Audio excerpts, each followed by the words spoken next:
This is the Horse Radio Network. This is episode 382 of the Dressage Radio Show on the Horse Radio Network, brought to you by Total Saddle Fit, Kentucky Performance Products, and EcoVet.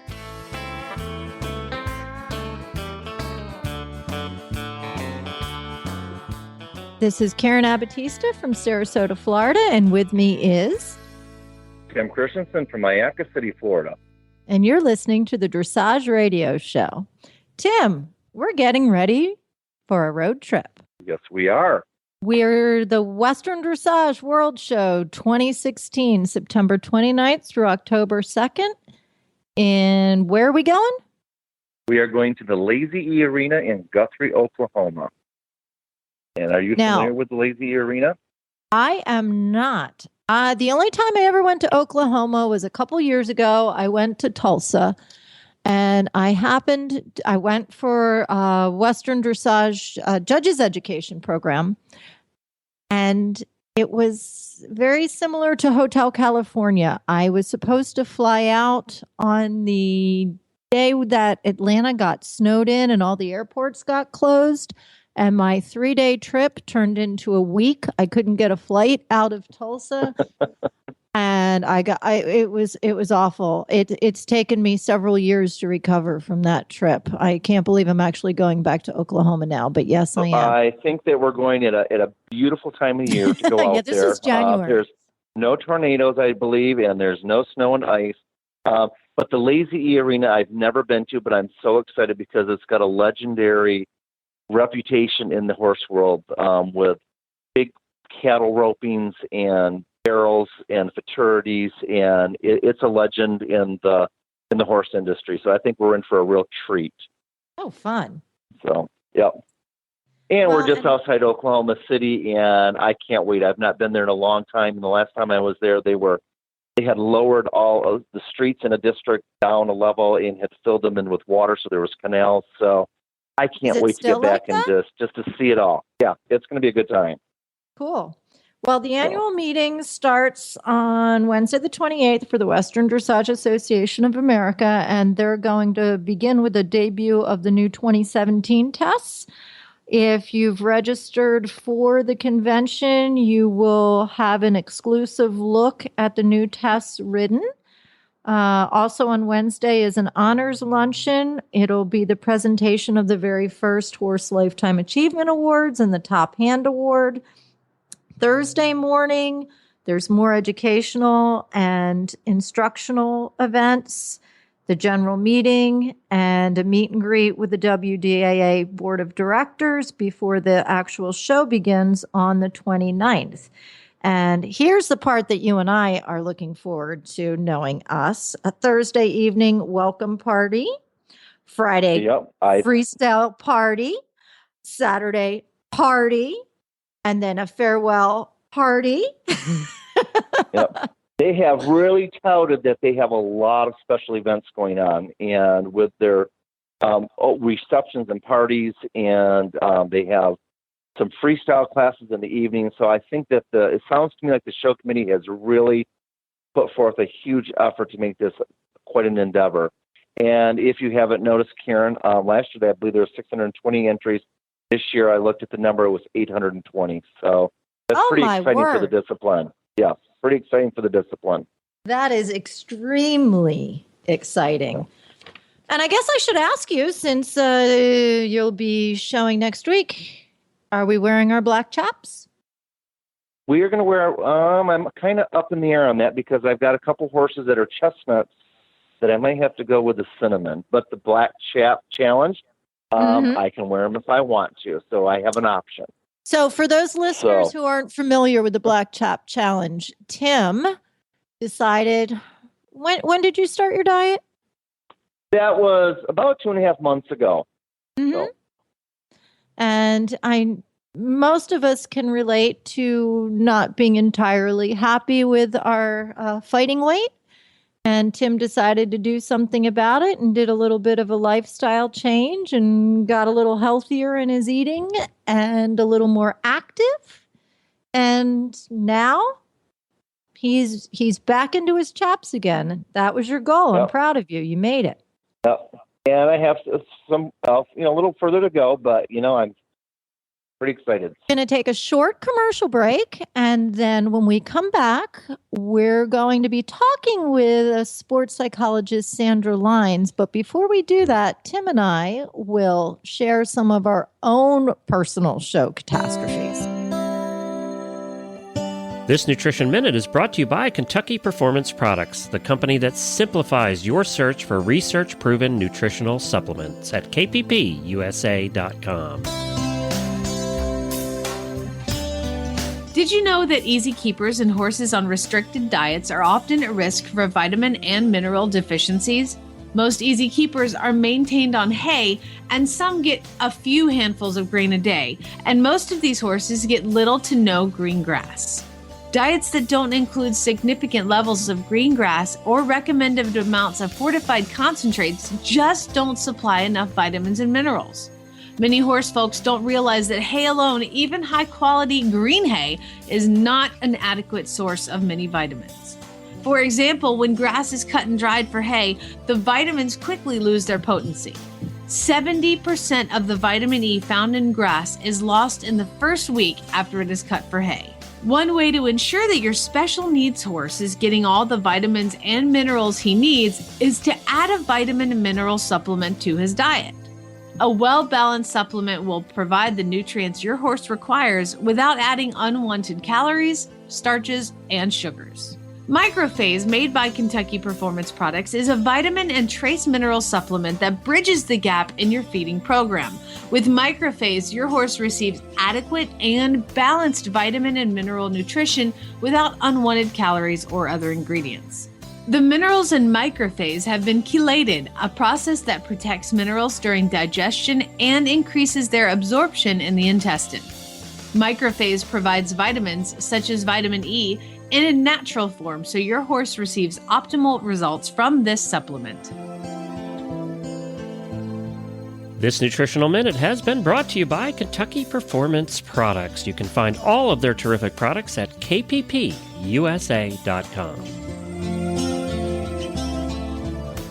In preparation for the World Show, we're going to be joined by a sports psychologist, Sandra Lines. One of the things that people tend to worry about is what's going to go wrong, right? We have lots of nervousness about all of these disasters that can happen in the ring. Well, I, for one, no longer worry about things like that because pretty much everything that can go wrong has gone wrong. Case in point, and you were there. New horse. Remember this just a couple weeks ago? I sure do. Yep. A, enter working trot. This was a traditional dressage class. X, halt salute. C, track left and jump right out of the ring. Didn't even see it coming. Okay, check that one off the list. So what about, you have one to share? I have one that was always kind of memorable, and this goes back to my all-around horse show days in a Western riding class. And I had a horse that was really talented, but he was a little bit tough. And when I say tough, sometimes they get to know that pattern and they want to do lead changes early. And so I prepped them and schooled them, and I was all ready to go in there, and the judges were there. And I went in, and this is going to go in really good with Sandra today about mental preparation. Because I went in there and did this pattern, Karen, and I was all done. I stopped and petted my horse, and I looked over at the judges and smiled. And they just looked at me and smiled and nodded and said, thank you. And when I walked out of the ring, everybody said, what pattern did you do? And it's very similar. There's 4 patterns. And I did a pattern and didn't even know what pattern I did, but the pattern I did was beautiful, but it didn't even fit. And, and there you go, from elation to, oh, how embarrassing. And once again, it's like you said, everybody's done there. And I always think that when people go off pattern, we try to tell these kids and the amateurs, when you go off pattern, it's not that big of a deal. They go off pattern, have a meltdown, cry, and then they realize it wasn't that big of a deal. So you're right. Well, it's happened to all of us. Yeah, and again, another traditional dressage show, beautiful ride. This is kind of like your story. beautiful ride. And I am just so impressed with myself. I pick up my canter. I'm doing this gorgeous circle. I'm just in the moment, totally focused, and I hear bells ringing. And I think, I wonder what that's for. Oh, it's for me.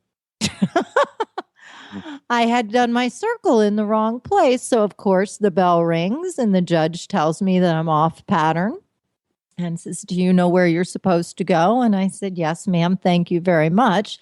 Because in Western dressage and traditional dressage, if you go, of course, the judge rings the bell and you just pick up your test from wherever it is that you screwed up and went off. Not a big deal, but it was just funny because I was just totally wondering why the bells were ringing. Another one of my favorite. I've had a lot of catastrophes. But I've done a lot of showing. You were talking about your horse anticipating the pattern. I had this quarter horse that I was showing just training level. He never made it past training level test 1 because I could never convince him that you could turn other than left at sea.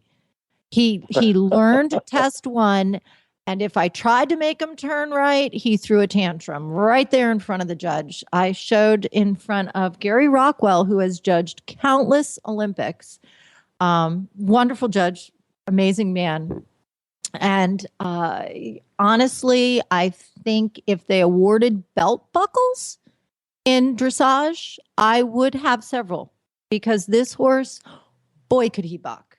And I stayed on far longer than 8 seconds. And I was so proud of myself. And I was so upset when I looked at the end of my test and I only got a 6 or a 7, I don't remember what, on rider position.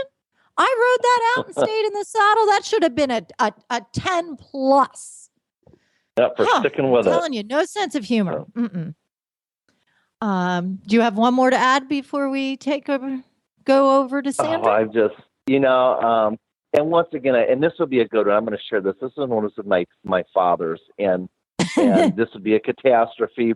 But this would also be keeping things in perspective and getting ready to go into show ring competition, and everybody messing up. Because my dad and mom have shown, and my mom has won the world titles in Congress. My dad has won national titles. But my dad was on we had a great Western pleasure horse called He's Just Too Sharp. He was at the Congress, and my mom had won the Congress the year before on him, had been reserved at the World Show, and so it was Dad's turn, and so he was showing the horse and made it to the finals, and he was clearly the pick going in, and I'll never forget there was 12 in the finals, or maybe 15, and if you're familiar with in Ohio, the crowd sits along all one side, and the rail is pretty high, and he was on the rail by the crowd, so they'd ask for the lope off on the left lead, and Dad lopes down the whole rail in front of the crowd, which we can't see. And when he rounded the curve at the end, and my dad he can tell the story the best, 11,000 people all gasped. He was on the wrong lead. And he just sunk, and he knew as soon as he heard the crowd gasp, he knew it was him. And he looked down, he was on the wrong lead. And he has told that story so many times to people who have a big problem or a catastrophe, and they feel so embarrassed or this happened. And he'll always sit down and say, let me tell you what's embarrassing. And then he'll recount the story. But that one, was a catastrophe, but boy, we've used that for just encouraging people and putting their disaster in perspective. Pretty much anything that can go wrong, somebody else has lived through it. Yeah. Mm-hmm. Oh, yeah. Yep. And I tell people, too, and this won't be your last one. You'll have another one come up, too. So, all right. Well, let's go on. Let's give Sandra a call. Well, Sandra, I'm so glad that you joined us today on the radio show.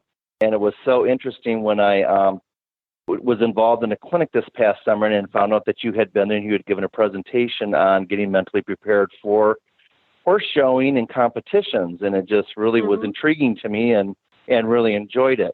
As we get going here a little bit, tell us a little bit about your background, how you got started in horses. I think you had a pretty active youth career. and an amateur career, and now I hear you've even ventured into other disciplines. So I have.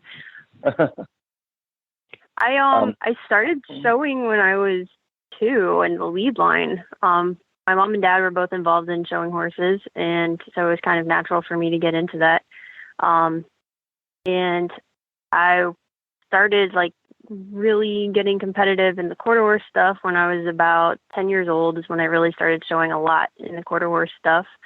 Doing the all-around events, the Western all-around stuff, and the English all-around stuff. And then I decided that I wanted to be really good at one thing instead of okay at everything.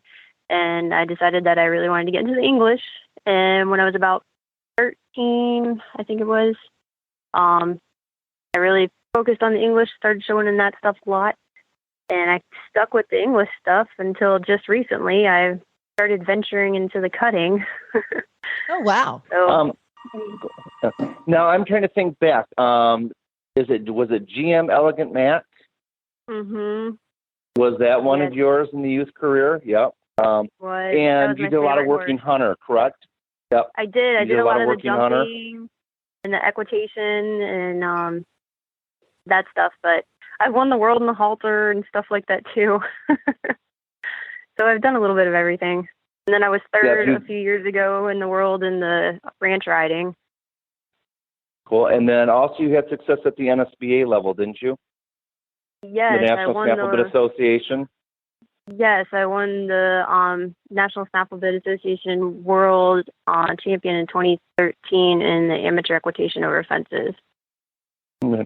So let me ask you, as you look at your past and in all your preparation, when you look at your past, is that what kind of really helped you come up with a game plan as far as getting mentally prepared and being able to present that and show others? How'd that come about? Well, throughout my youth career, I always had the drive to win. I always wanted to win. That was pretty much like my whole goal behind showing, besides the fact that I loved it, but I like to win. I would put a lot of pressure on myself, even as a young kid, to win. And I would forget, especially at the World Show, in the finals at the World Show. The prelims, I'd always be doing great. Going into the finals, I would be winning the prelims. If the prelims were the finals at the Youth World Show, I'd have 15 world champions at least. But I would get to the finals and I would forget how to ride pretty much. I would end up 15th finalist. Like I would be from first place all the way to the bottom just because I would focus on the wrong things, which was focusing on the prize rather than the ride. And it took me several years to figure that out. My parents sent me to a sports psychologist up in Georgia, and he really helped me figure that out and give me some strategies to help me refocus myself. And it did help a lot because then finally my last year at the World Show, I did make it in the top 10 in 4 of my classes. So that was a big thing for me because every other year I walked away with just finals ribbons. So, and we hear that with so many of the competitors or customers. Even we had some local shows going on, some schooling dressage shows, and had a couple gals that were new starting out, and they get so nervous, and they can almost just not do it with the butterflies. So for our listeners, tell us a little bit about the anxiety or what you were thinking. Now, here you are, you go and, like I said, you were winning the preliminaries at the World Show, and you come back to the finals, and Sandra's not there. Kind of tell us a little bit about what was going through your mind or physically what you're feeling, because I think other people can identify with that. A lot of people can.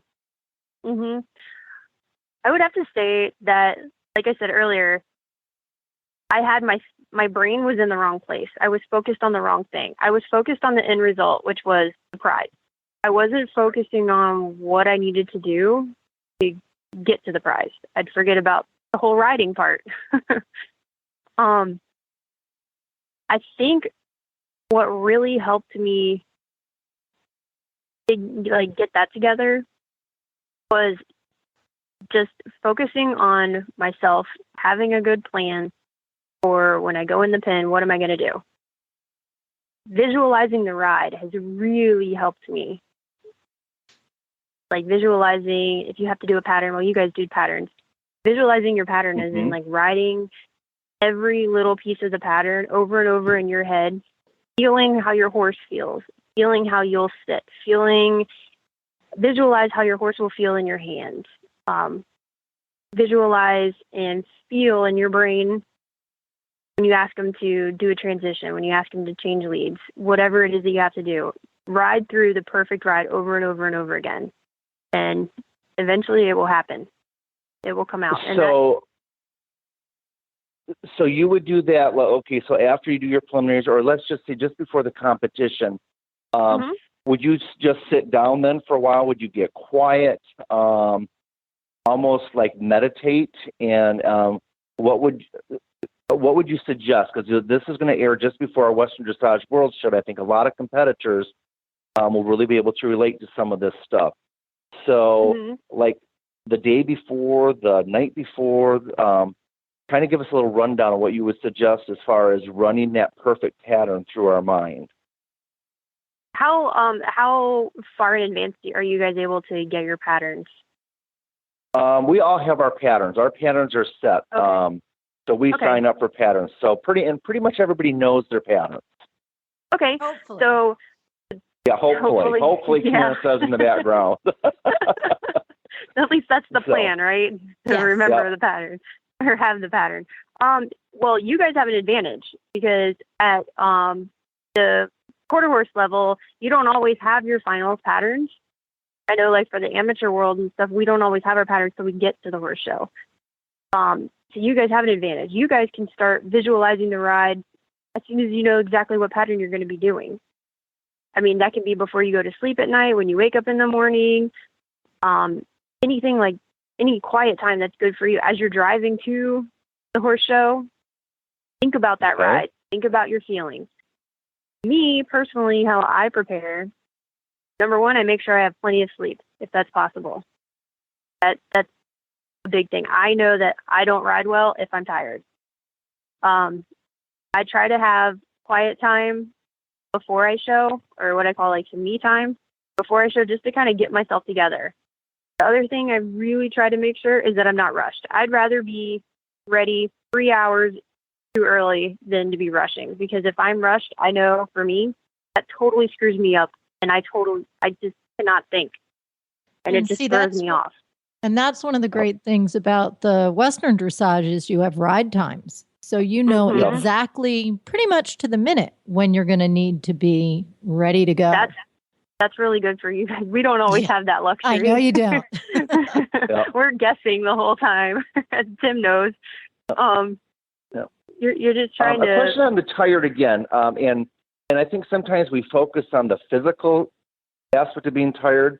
And as well as being mentally tired. You know, we can have so many things going through our minds that we can be mentally exhausted. Sometimes I'm more mentally exhausted than I am physically exhausted. Any suggestions on, trying to clear our minds out, even going into the quiet time? Because sometimes I have a very active mind, and I'll be going, and then all at once I'll be going in a whole other direction. Any suggestions or tips on how to stay focused as we are trying to mentally prepare?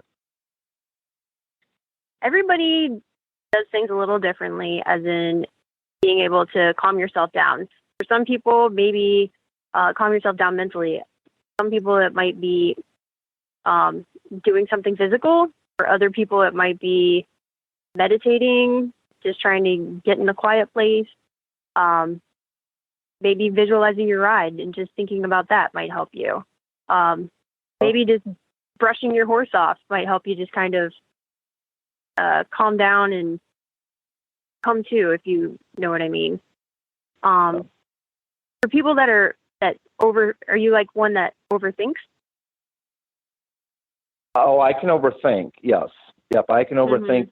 And I think one of the things that I'm guilty of, and especially even coming, I think, from the horse show world, the quarter horse and the breed shows, is over preparation, physical, even like drilling that pattern. And I think we're all very, most of us are you guilty don't want to of win that. the warm-up, Tim. Yes. Right. Yes. Yes. You have to know when Yeah. to stop. You have to know when Yeah. to stop when you're ahead. That's something that comes, I think, in time eventually. I mean, the trainers pick it up for you, but I know if you're there showing by yourself or something, you just like, I want to get this perfect. I want to get this perfect. I want to get this perfect. But sometimes you have to know when you're ahead and when to stop when you're ahead. Because like you said, you can over practice, and that can be just as bad as not practicing enough. Yeah, and trust yourself. Like we've, as a group, we collectively feel we're ready to go to the World Tour. Our horses are ready. We prepared, and we have to feel comfortable with that, and then not get there and change the program. So I kind of like that. So kind of know what works. Maybe even going for a walk and mentally going through the patterns. Well, and one thing I want to mention, which I've seen over and over again, is people who change their protocol at a show. Yes. And that is just a surefire way to set yourself up for failure. They decide they're going to try out a new pair of spurs or a different bit, or they're going to change their warm-up routine because they watched someone else do something and they thought it might be a good idea. The day of the show is not the time to fix things. That was a week ago at home. I totally agree with you. I've seen that. It's happened to me. I mean, I've done that before. I think we've all done it. Yeah. Yeah. I've done that before where my trainers told me, how about you shorten your stirrups? Let's shorten your stirrups and see. And I'm getting ready to go in the class, and he shortens my stirrups, and then it just totally screws up. I can't see a spot to a jump or a distance to a jump. All of a sudden, just from changing my stirrups, and it looks like I never jumped before in my life. It's all from one little thing, like you're saying, like changing the spurs, changing the bit. I mean, like you said, I don't recommend that unless you're unless what you were doing before isn't working at all, and you really have to try something else. Don't change. Yeah. So as we're going to be getting ready to go into the show pen, this is another time that I see where exhibitors and amateurs and youth and even open riders, as you're waiting. So like as you're waiting to go in for your final performance, to do your ride, your tests in the dressage, or go do your equitation pattern at the Youth World Show. How do you control those butterflies in your stomach and all those jitters as you're in the chute, as you're in the chute ready to go in and you may be on deck or next in line? What would you suggest to us, or what have you found to help keep yourself calm through that period, to the few minutes before you enter the show pen? What's really helped me is whiskey. I'm sorry? Whiskey. Yeah, whiskey. Whiskey. Yeah, maybe have a drink, have a glass of wine, It's okay. It's okay. Hey, there's some amateurs that I've seen that helps, believe me. But I personally have found that just going through the pattern in my head over and over again has really helped me. Just continually to think about the ride has helped me a lot. When I start thinking about, oh my goodness, I need to make sure I do this over here, and I need to make sure my horse is this way, and I need to make sure he's bent this way over here. Or if I overthink things, that's when things start to go bad. When I overthink. That's what I've noticed. And overthinking also makes me very nervous. And that goes even in day-to-day life. If I overthink something, it's not good. And I think a lot of us are prone to that. So as we go into the shoot here, and we get parents and we get spouses and significant others that are kind of rushed up and give little last minute, words of encouragement or comments.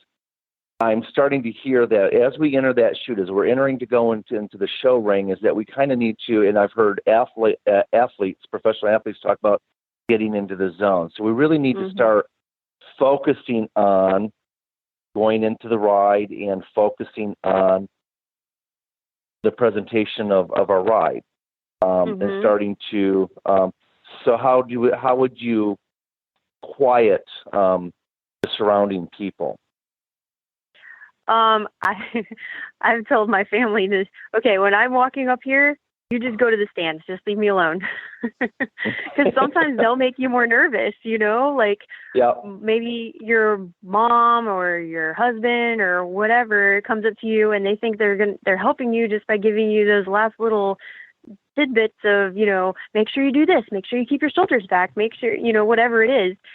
And it just throws you off and you just get more and more nervous. And so sometimes having them near you isn't always helpful. But I have to say, making sure that you remember to breathe is a big thing. Very good. Because a lot of us forget that when we get really nervous, especially when we're on the pattern.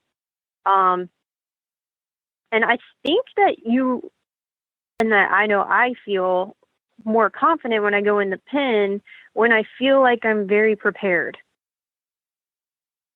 Like I've done my homework. I've done my homework at home. I've done my homework before we show. My horse is feeling good. I feel right. When you're prepared, it helps ease the nerves.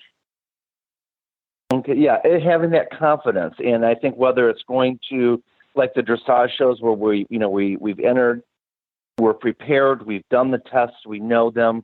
I think once again, whether it's a qualifying show, to probably remind yourself, or you're saying what I'm hearing here, to remind yourself that you've qualified, that you have prepared, you've done everything, and this is your big presentation from everything that you've done. I like that. So it's almost like remember the journey that it took to get there. Yes. So.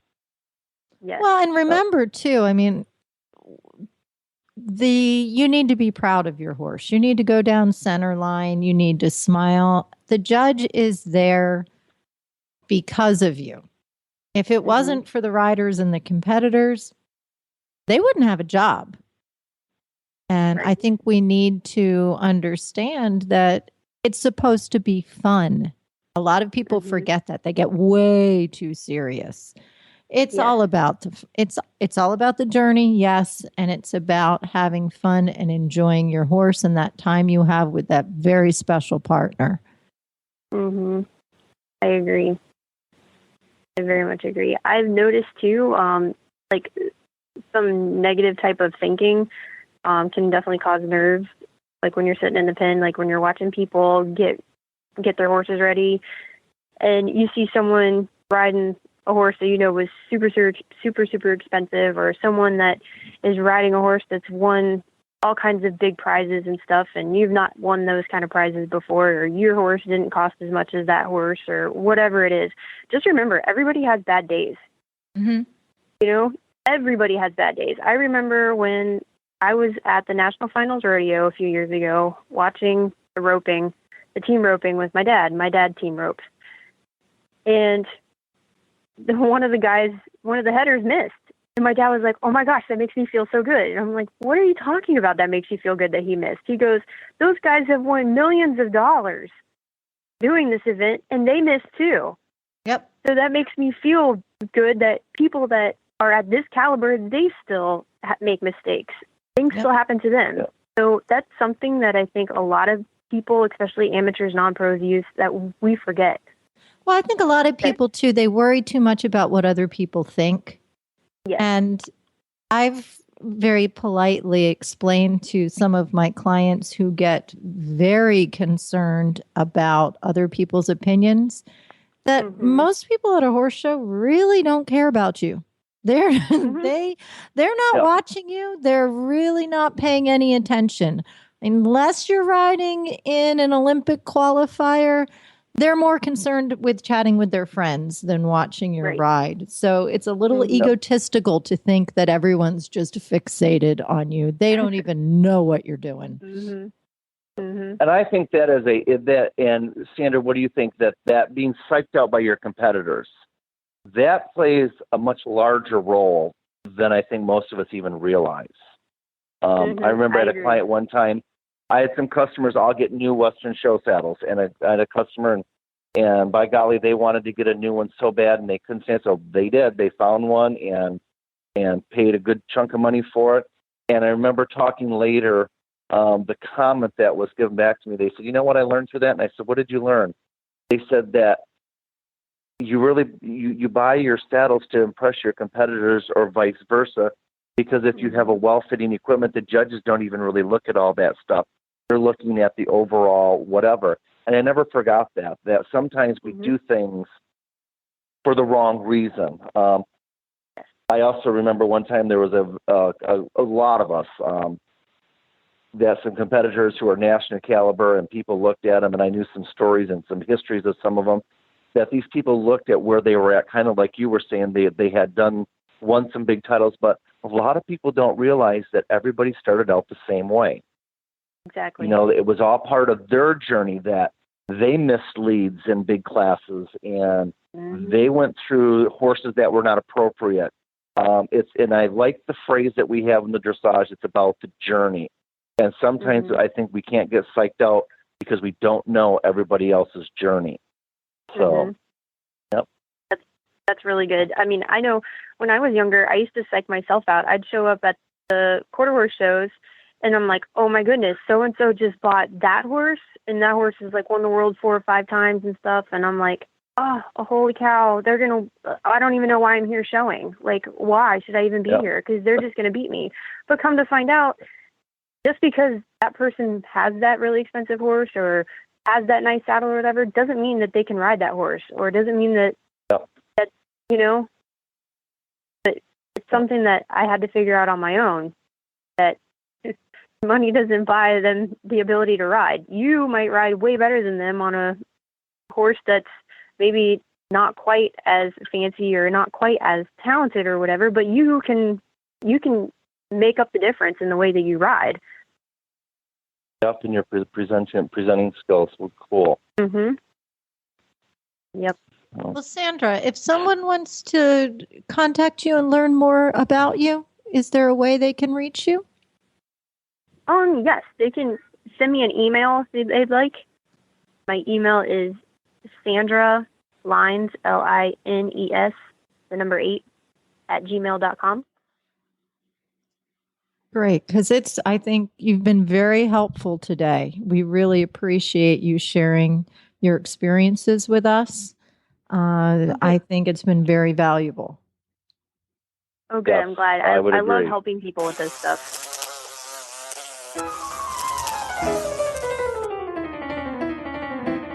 Wouldn't it be wonderful if your horse could enjoy a zone of repellency from pesky flies?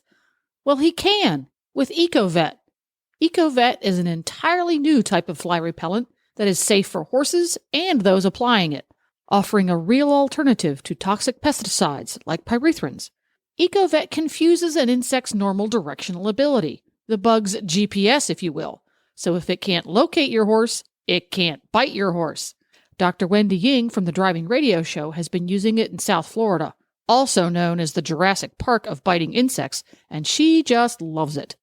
EcoVet's active ingredients are naturally occurring food-grade fatty acids that have been clinically shown to improve the condition of horses with difficult-to-treat sweet itch problems. EcoVet is effective on mosquitoes, ticks, no-see-ums, as well as flies. You can visit EcoVet online at eco-vet.com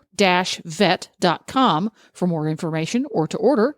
You can find EcoVet at Dover Saddlery Stores and EcoVet's on Facebook. Just search EcoVet, ECOVET.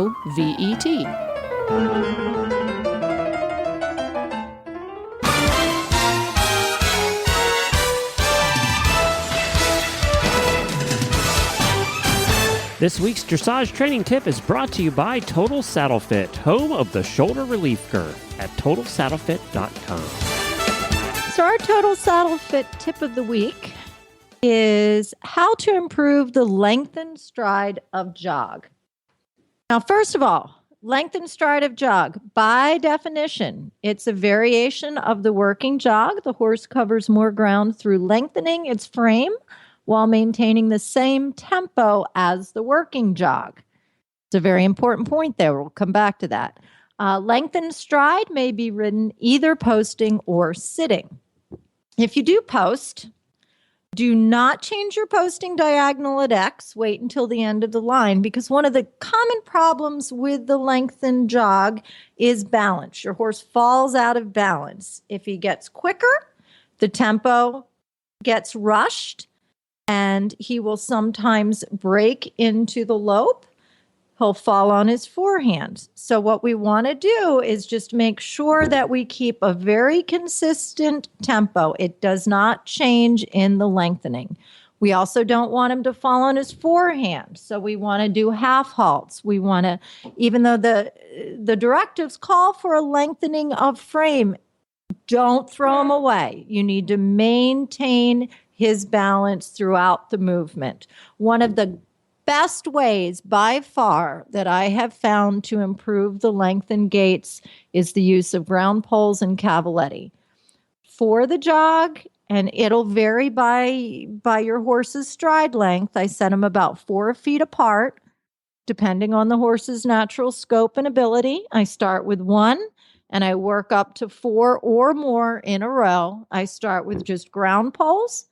And I first I walk the horse over them to get him familiar with it. And then I jog the horse through them. And then I slowly start raising the height of the poles, raising them off the ground a little bit.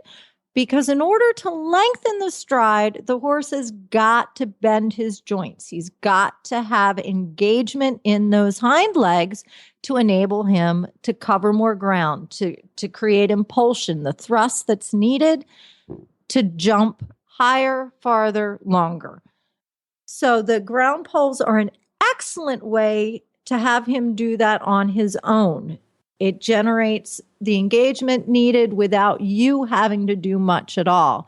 And as you progress through your training, you can start setting the poles a little bit farther apart to make him reach through the shoulder more, to stretch more. It's a great resistance-free way to get your horse to cover more ground without having to whip, spur, urge him forward. You can let the equipment do the work for you. One final note on that, though, straightness. Horse that's crooked will tend again to break into the lope. He'll lose his balance. So make sure when you ride this exercise that you keep your horse straight on the line of travel and straight between the rein and the leg aids. And if you do that, you're going to be well on your way to success with this.